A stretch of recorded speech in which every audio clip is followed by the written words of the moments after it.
మీరు కొత్తగా business start చేయాలనుకుంటున్నారా? మార్చ్ 16, 17 హైటెక్స్ లో ఫ్రాన్సెస్ ఇండియా బిగ్గెస్ట్ ఫ్రో ఎక్స్పో. అమ్మ నమస్తే. నమస్తే అమ్మా. అమ్మా, సాధారణంగా మంత్రం జపిస్తే మంచి ఫలితాలు ఉంటాయని చెప్తూ ఉంటారు. అవునమ్మా. కానీ మరి అందరూ మంత్రాలను జపించలేకపోతారు. కొంతమంది మాత్రమే ఉచ్చారణ కానీ లేకపోతే ఆ జపించే విధానం కానీ తెలుసుంటుంది. అవునమ్మా. ఎలాంటి ఫలితాలు ఉంటాయమ్మా? అంటే ప్రతి ఒక్కరూ నేర్చుకోవాల్సిన అవసరం ఉందా? అమ్మా, మంత్రాలు అన్నవి అందరికీ, సామాన్యమైనటువంటి జీవులందరికీ కూడా పెద్దగా ఎవరి చేత ఉపదేశం పొందాల్సిన అవసరం లేకుండా ఏదన్నా తలుచుకోదలుచుకుంటే ఇవ్వబడినటువంటి మంత్రాలు ఉన్నాయమ్మా. తారక మంత్రం అంటారు, రామ మంత్రం. దానికి ఎవరైనా చక్కగా ఉచ్చరించవచ్చు. కారణం ఏమిటి? అందులో ఉచ్చరించడానికి కష్టం ఏం లేదు. ఈ స్వరపేటిక ఉన్నటువంటి ప్రతి వాళ్ళు ఉచ్చరించగలిగినటువంటి ధ్వని రా. అందుకే మిగిలిన అక్షరాలన్నిటిని అకారం, ఇకారం, మకారం, టకారం అంటారు, కానీ రాని మాత్రం రకారం అనరు, రేఫ అంటారు. దానంతట అది ఈ స్వరపేటిక స్పందిస్తే వచ్చేటటువంటి మౌలికమైనటువంటి ధ్వని అది. అంచేత రా ఉంది. మా నోరు మూస్తే వచ్చే మా శబ్దం అది. ఇది ఇంత ఉచ్చరించడానికి చాలా తేలిగ్గా ఉండేదే కాక చాలా గొప్ప గొప్ప గొప్ప పరమార్థమైనటువంటి అర్థాలన్నీ కలిగి ఉన్నటువంటిది. ఇంకా నేను దాని అర్థం చెప్పడం మొదలు పెడితే 2-3 గంటలు పడుతుంది. అంతటి విశేషం ఉందని మాత్రం చెప్తున్నా. అటువంటి మంత్రాన్ని నిరంతరం జపించుకోవచ్చు, తప్పేం లేదు. లేదు అంటే నమశివాయ, మళ్ళీ అందులో దానికి ఓం లాంటివి ఏం చేయడానికి లేదు. ఉట్టిగా పంచాక్షరి 5 అక్షరాలే. ఓం చేరిస్తే మళ్ళీ మీకు ఎక్కువ అవలా? అవునమ్మా. అయిపోయిందా లేదా? ఇది కూడా పంచభూతాలకి, పంచతత్వాలకి, ఇంకా చాలా వాటికి సంకేతంగా ఉండేటటువంటి అద్భుతమైనటువంటి మంత్రం. ఓకే.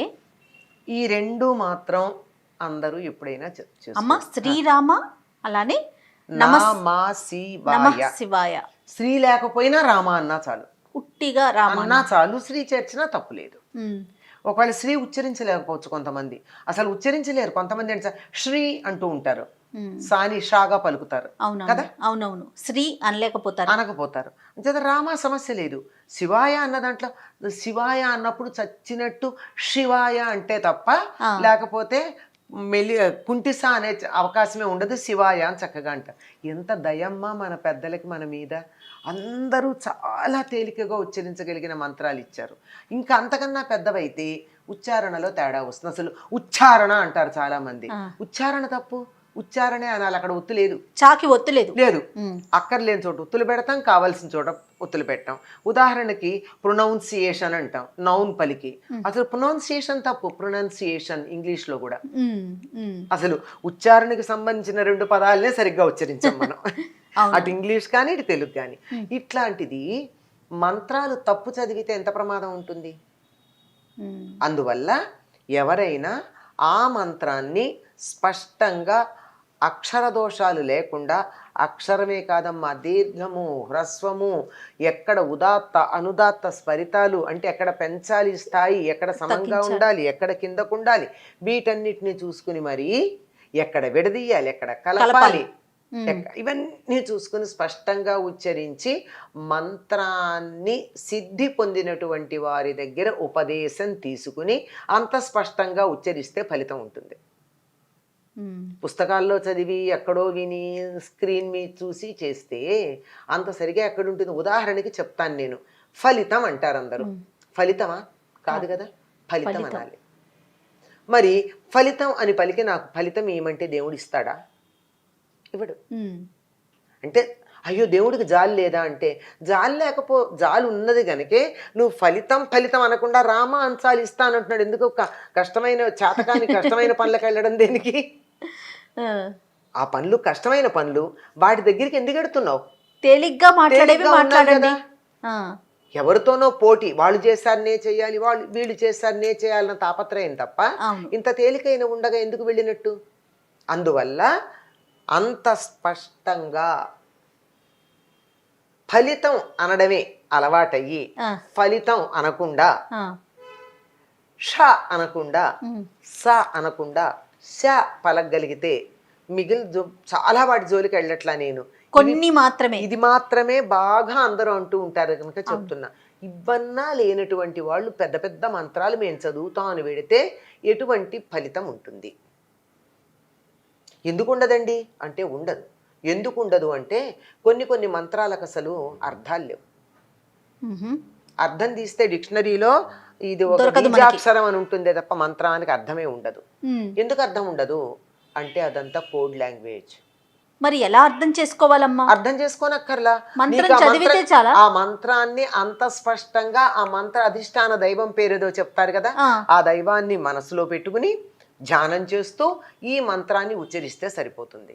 ఎట్లా, ఉమ్. ఎందుకు ఇట్లా, దీనికి ఇలా కోడ్ లాంగ్వేజ్ అని ఎందుకన్నారు? అందుకే మంత్రం రహస్యం అంటారు. రహస్యం అంటే తీసుకెళ్లి బీరువాలో దాచిపెట్టి ఎవరన్నా వస్తే ఇట్లా దాచిపెట్టేసి కుంకు కింద పెట్టి అని కాదు అర్థం. It is coded. ఆ కోడింగ్ ఎందుకని అలా జరిగిందమ్మా? ఎలా ఉంటుంది కోడింగ్ అంటే, ఉదాహరణకి నేను మీకు ఏదైనా మెయిల్ పంపించాలనుకున్నాను. ఉమ్. మీ మెయిల్ ఏదో ఉంది, మెయిల్ ఐడి ఉంది. మెయిల్ ఐడి ఉంది. ఆ మెయిల్ ఐడిలో నేను అక్కడ డాట్ పెట్టలా. రాదు కదా. రాదుగా. రాదుగా. దాన్ని మనం మామూలు భాషలో ఏమంటాం? ఫుల్ స్టాప్ అంటాం. మెయిల్ ఐడిలో ఏముంటున్నాం? దాన్ని డాట్ అంట. డాట్ అంటున్నాం, లేదా హ్యాష్ అంటున్నాం, ఎట్ ద రేట్ లేదా అంటున్నాం. ఎట్ ద రేట్ అంటున్నాం, లేదంటే అండర్ స్కోర్ అంటున్నాం, అవును. లేదంటే డాష్ అంటున్నాం, లేదంటే అపాస్ట్రఫీ అంటున్నాం. దీనికి ఏమన్నా అర్థాలు ఉన్నాయా? లేదు కదమ్మా. అదొక లాంగ్వేజ్ అంతే. అంతే. ఆ లాంగ్వేజ్ మన భాషకు సంబంధించింది కాదు. అది కంప్యూటర్ మాత్రమే డీకోడ్ చేయగలదు. ఎస్, అవును, అవునా? కరెక్టేనమ్మా. అవునా? ఆ. నాకు దాని డీకోడింగ్ నాకు సంబంధం లేదు. నాకు నీకు మెయిల్ కావాలి అంటే నీ మెయిల్ ఐడి నేను తీసుకుంటే చాలు. నేను అది కొడితే దీనికి అర్థం ఉండొచ్చు, ఉండకపోవచ్చు. చాలామంది మెయిల్ ఐడీలు రకరకాలుగా పెట్టుకుంటే అసలు ఆ పేరు ఉచ్చరించడానికి కూడా రాదు. దేనికి అది విడివిడి అక్షరాలు నువ్వు పలకాలే తప్ప దాన్ని మొత్తం చదువుదామంటే ఎట్లా కుదురుతుంది? అవును. ఏమిటేమిటో పెడతారు. డబల్ టీలు, డబల్ ఎస్లు, డబల్ ఎల్లు పెడతారు. ఏమొస్తుంది? ఏం అర్థం? అది ఉచ్చరించలేం కదా. ఎట్లా వెళ్ళింది అంటే ఉన్నది మనకి తెలిసిన ఉన్నట్లుగా ఒక చిన్న యంత్రమే దానికి సంబంధించినటువంటి, నేను ఇక్కడి నుంచి అక్కడికి భావాన్ని ప్రసారం చేయాలంటే ఒక టెక్నికల్ గా ఒక కోడ్ లాంగ్వేజ్ వాడాం కదా. అవును. ఇక్కడి నుంచి ఎక్కడికి, ఆ. ఇక్కడి నుంచి ఎక్కడికో పంపాలంటే ఎంత కోడ్ లాంగ్వేజ్ ఉండాలి? ఎంత బాగా చెప్పారమ్మా. కోడ్ లాంగ్వేజ్ ఉండాలా వద్దా? అవును, ఖచ్చితంగా ఉండాలి దీన్ని బట్టి. మరి అందుకని నీకు ఆ కోడ్ లాంగ్వేజ్ స్పష్టంగా వచ్చి ఎక్కడ అండర్ స్కోర్ పెట్టాలో, ఎక్కడ క్యాపిటల్ పెట్టాలో, ఎక్కడ నార్మల్ లెటర్ పెట్టాలో కోడింగ్ జాగ్రత్తగా వస్తే చాలు, దాని అర్థంతో పని లేదు. అర్థంతో పని లేదు. అర్థంతో ఎక్కడ పని వస్తుందంటే, ఆ. ఈ ఏ దేవత గురించి నువ్వు ఈ మంత్రం చేస్తున్నావో ఆ దేవతకి సంబంధించిన ముందర ఒక ధ్యానం ఏదో ఉంటుంది ప్రతి అవును, మంత్రానికి. అవును, అవును. ఆ మంత్రానికి ముందున్న ధ్యానంలో ఈ దేవత యొక్క లక్షణాలు ఉంటాయి. దానికి అర్థం తెలుసుకుని ఈ మంత్రం జపించేటప్పుడు ఆ దైవాన్ని తలుచుకుని మనసులో నిలబెట్టుకుని ఈ మంత్రం చేస్తే ఫలితం ఉంటుంది. ఓహో. నేను ఇన్ని చేశానండి ఫలితం లేదు అంటే నువ్వు ఉచ్చారణలో ఎక్కడ దోషం చేసావో. అలాంటప్పుడు మీరన్నట్లుగా చాలా సులువుగా మాట్లాడే విధంగా రామ కానీ, శివ నమశివాయ కానీ, ఇలాంటివి ఇంకా కొన్ని ఉన్నాయిట. అమ్మ సేమ్ అంటే పెద్ద పెద్ద మంత్రాలకి వచ్చినంత ఫలితమే దీనికి కూడా ఉంటుందా మరి? అసలు అద్భుతమైన ఫలితం ఉంది, తప్పు చెప్పే కన్నా సందేహం లేనే లేదు. రామ మంత్రానికి ఉన్నంత ఫలితం మరి దేనికి లేదమ్మా. ఇందాక చెప్పాక దాని గురించి మాట్లాడాలంటే 2-3 గంటలు పడుతుంది. అంత గొప్పది అది. శివుడు పార్వతికి ఉపదేశం చేసినటువంటి మంత్రం. ఆ మంత్రానికి తారక మంత్రం అని పేరు. తారకం అంటే తరింప చేసేది. ఈ సంసార సముద్రం నుంచి మనని దాటి మోక్షం ఇవ్వగలిగినటువంటిది. విష్ణు సహస్రనామం చదివినంత ఫలితం వచ్చేది. అబ్బా, అద్భుతం. కేన ఉపాయేన అని అడుగుతుంది పార్వతీదేవి. అందరూ సహస్రనామం చదవలేరు, ఏం చెయ్యాలి అంటే ఏమని చెప్తారు అప్పుడు? శ్రీరామ రామ రామేతి రమే రామే మనోరమే. మనోరమే అంటే శివుడికి భార్య, ఆయన మనసుకు సంతోషం కలిగించే ఓ పార్వతి అని చెప్తున్నాడు అనమాట ఆయన. సహస్రనామ తత్తుల్యం రామనామం అని చెప్తాడు. మరి అటువంటి ఒక్క మంత్రం ఇంత సులువుగా మన మీద దయతో, మన మీద అపారమైనటువంటి కరుణతో, ప్రేమతో మనకి ఇవన్నీ అందిస్తే కష్టమైన దానికి కడతారు ఏంటమ్మా? ఇప్పటికే మీరు అర్థం కాదు. అన్నట్లుగా వేరే వాళ్ళు చేసేస్తున్నారు, నేను ఇది చేయలేకపోతున్నాను. రజోగుణం, తమో గుణం, అది. ఇవి బాగా వ్యాప్తి చెంది ఉన్నాయి. సాత్వికంగా ఉంటే ఇది చాలమ్మా.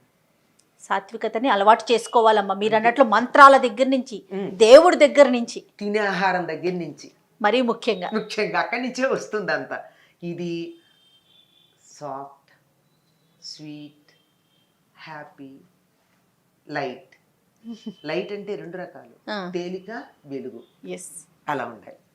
తప్పకుండా అమ్మా, తప్పకుండా ఖచ్చితంగా ప్రతి ఒక్కరూ అనుసరించాలి, అవలంబించాలి కూడా.